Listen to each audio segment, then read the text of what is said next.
संभव steel tube ERW steel pipes और structural tubes बनाने का करती है कारोबार। पहले मैं आपको IPO की जानकारी दे दूं।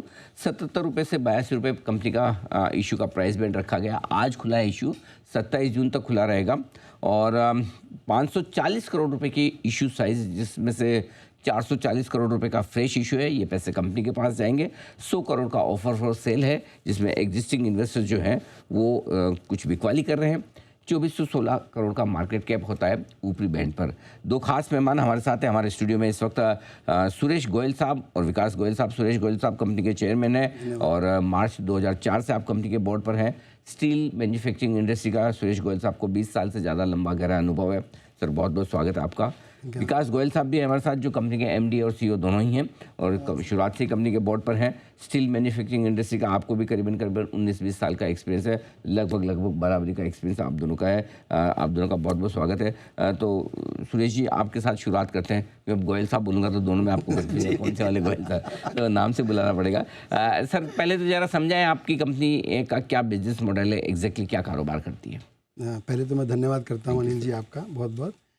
जहाँ मैं बात करता हूँ, 21 साल का हमको स्टील का अनुभव है और हम उस अनुभव के साथ, अपनी अनुभवी टीम के साथ 2017 में हमने हमारी संभव की नींव रखी। अब मैं बात करूँ मेरे मॉडल की, तो हम इसमें 3 प्रोडक्ट लाइन के द्वारा हम अपने उत्पाद का निर्माण करते हैं। पहली प्रोडक्ट लाइन हमारी है ERW pipes and steel, structural steel, जिसको हम 5 स्टेप्स में बनाते हैं, जो हमारे बैकवर्ड इंटीग्रेटेड स्टील प्लांट में बनाते हैं। पहले स्टेप के अंदर में हम रॉ मटेरियल आयरन और कोल के द्वारा स्पॉन्ज आयरन का निर्माण करते हैं। फिर हमारे पास में दूसरा स्टेप आता है पावर बनाने का।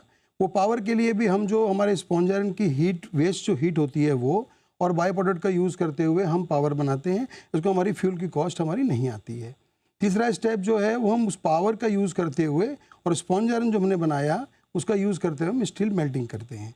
इसके द्वारा हम स्लैब का निर्माण करते हैं। फिर हम अगले चरण में पहुंचते हैं तो हमारे पास में है HR मिल, जो हम कहते हैं हॉट रोल्ड क्वाइल्ड मिल, जिसको हमने अल्ट्रा एफिशिएंट मिल हमने लगाई, टेक्नोलॉजी का एडवांसमेंट करके मिल लगाई है। जो वाइडर क्वाइल की बात हम करते हैं तो हमारे पास नैरो क्वाइल उसी क्वालिटी की हम बना पाते हैं उसमें। और फिर 5वां स्टेप जो फाइनल ERW पाइप्स का है वो हम पाइप का निर्माण करते हैं। सो बेसिकली एंड प्रोडक्ट आपका पाइप है, स्टील पाइप जो आप बनाते हैं। हाँ, ये पहली बात होती है। और ये स्टील पाइप आपके कहाँ काम आते हैं? आपके बायर्स कौन हैं, किनको सप्लाई करते हैं? देखिए, हम अपने डिस्ट्रीब्यूशन और डीलर के माध्यम से हम इसको पूरे भारत में सप्लाई करते हैं। नहीं, एंड यूजर कौन है, कौन खरीदता है? हमारे एंड यूज़र, आप कह लीजिए हमारे एंड यूज़र रेलवे हैं, हमारे एंड यूज़र टावर्स हैं, हमारे एंड यूज़र में जो आपकी घरेलू जो ज़रूरतें हैं पाइप्स की वो पूरी होती हैं उससे।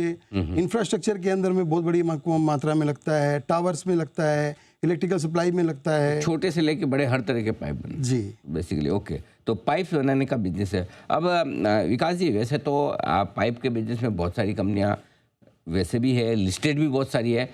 आपकी कंपनी में क्या अलग है ऐसा?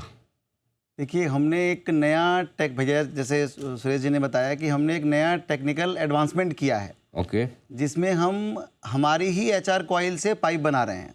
आप देश में देखेंगे अभी तक भी जो भी पाइप का निर्माण हो रहा है जो बड़े स्तर पे, वो सभी लोग बड़े स्टील प्लेयर से HR कॉइल खरीद के और उसको पाइप में कन्वर्ट कर रहे हैं। हमने यहाँ पहला काम किया, जो बड़े उत्पादक देश का मॉडल हमने यहाँ पे रेप्लिकेट किया। राइट, कि हम अपनी HR कॉइल खुद बना रहे हैं और पूरी इंटीग्रेशन के साथ में बना रहे हैं। तो हमारे मार्जिन्स भी अच्छे हैं और हम प्रोडक्ट भी टेलर मेड दे पाते हैं कि जैसी ग्राहक की रिक्वायरमेंट है, जैसी विड्थ की, जैसी उसकी थिकनेस की, उसको हम वो टेलर मेड माल दे पाते हैं।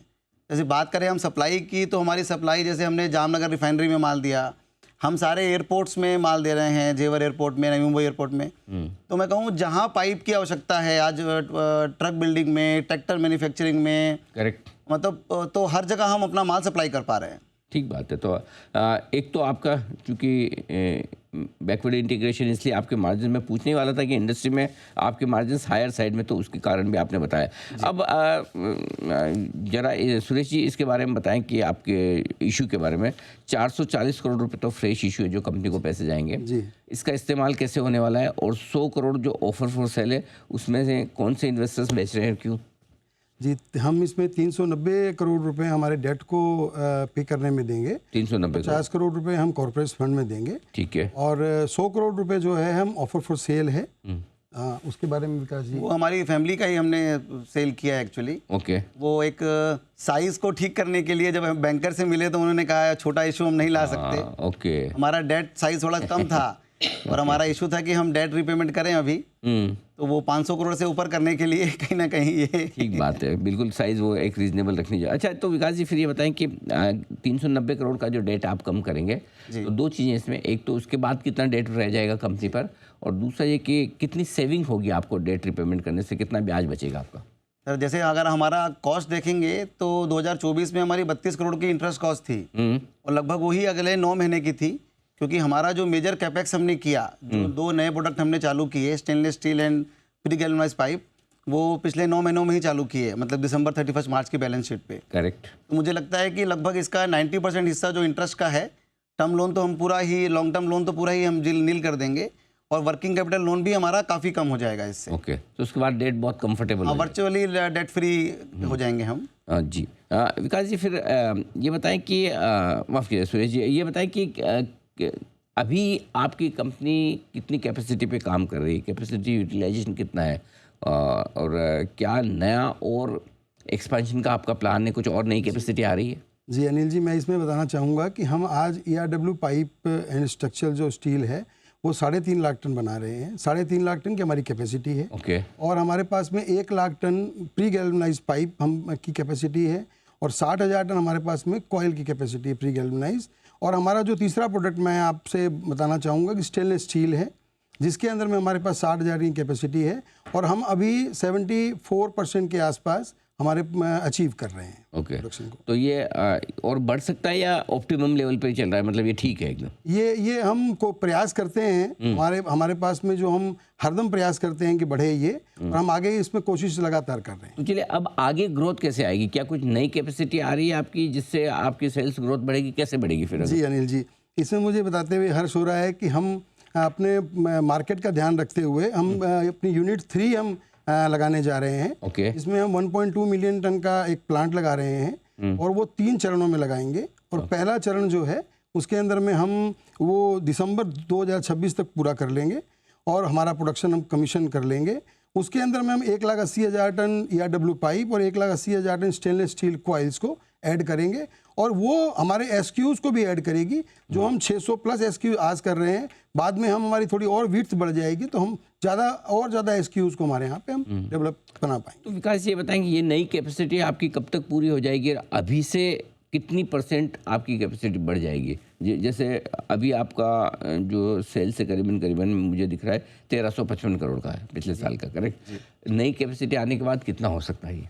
सर जो अगर हम इस कैपेसिटी को अगले साल दिसंबर 26 तक हम कमीशन कर देंगे तो 27 के 4th क्वार्टर में हमें ऐसा बेनिफिट मिलना शुरू होगा। तो 28 का पूरा साल मिलेगा, पूरा साल हमें मिलेगा। तो यहाँ से लगभग मतलब ये जो हमने पहले मैं शुरू करूँ कि जो कैपेसिटीज़ हमने स्टेनलेस स्टील और गैल्वेनाइज्ड पाइप की लास्ट ईयर ही शुरू की हैं, तो उससे हमारा इस साल लगभग रेवेन्यू डबल हो जाएगा। अच्छा। जो हम 1200-1300 करोड़ की हम बात कर रहे हैं, जो हमारा रेवेन्यू लास्ट ईयर रहा, ये नई कैपेसिटी जो ऑलरेडी बना दी आपने उसका पूरा इफेक्ट अभी आएगा। इससे यहाँ डबल हो जाएगा और इससे फिर हम बात करते हैं कि 28 में हम और डबल कर लेंगे। अच्छा जी, मतलब ये 1300 करोड़ रुपए के आसपास का आपका रेवेन्यू जो करीबन 4,500 5,000 करोड़ की रेंज में 2028 वित्त वर्ष तक पहुंच सकता है। तो ये आपके लिए कैपेसिटी बढ़ाने का फायदा हो जाएगा। और ये कैपेसिटी जो बढ़ा रहे हैं उसके लिए फिर वापस से डेट लेना पड़ेगा, पैसे की जरूरत पड़ेगी? हाँ, कुछ डेट हमें थोड़ा बहुत लेना पड़ेगा। मतलब मुझे लगता है कि 60% के आसपास जो है हम हमारे इंटरनल अप्रूवल से कर लेंगे और कुछ जो हमें थोड़े बहुत डेट की जरूरत पड़ेगी। लेकिन डेट जैसे हम पहले डेट बाई हमारा देखते थे इक्विटी, अब हम देखते हैं डेट बाई EBITDA क्या होगा। तो वो परसेंटेज हम चाहते हैं कि हम 1:1 रखें। तो ये हम इस पे हमारी प्लानिंग है। बिल्कुल।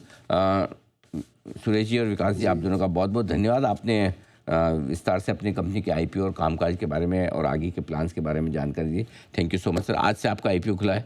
एंकर बुक आपकी कल बनी चुकी है। उम्मीद करते हैं कि आपके IPO को बहुत थोड़ा सा अनिल जी में एक और बात ऐड जी बताएं जी। देखिए, हम हमारे इंटीग्रेशन जो हमारा बैकवर्ड इंटीग्रेशन है उसके अंदर में कॉस्ट सेविंग के और कह सकते हैं ना कि लो कॉस्ट के अंदर में हम स्टील बनाते हैं। ये हमारा एक प्राइम टारगेट हरदम रहा है। तो हाँ, यानी कि इसलिए मार्जिन आपके जो है इंडस्ट्री एवरेज से थोड़े से ज़्यादा जो मैं बात कर भी रहा और आप देखेंगे स्टेनलेस स्टील बहुत कम कंपनियां बनाती हैं भारत में। वो हमने एक नया उत्पाद एक छत्तीसगढ़ में शुरू किया और वो भी पूरी इंटीग्रेशन के साथ में। तो ये भी हम मानते हैं कि हमने एक अचीवमेंट किया है और इसमें हम प्रोडक्शन हमारा आगे बढ़ा रहे हैं। बिल्कुल। ऑल द बेस्ट सर आपके आईपीओ के लिए और आपके आगे के कामकाज के लिए। बहुत बहुत धन्यवाद हमारे स्टूडियो आने के लिए और हमारे दर्शकों से बातचीत। बहुत बहुत धन्यवाद। बहुत धन्यवाद। Thank you.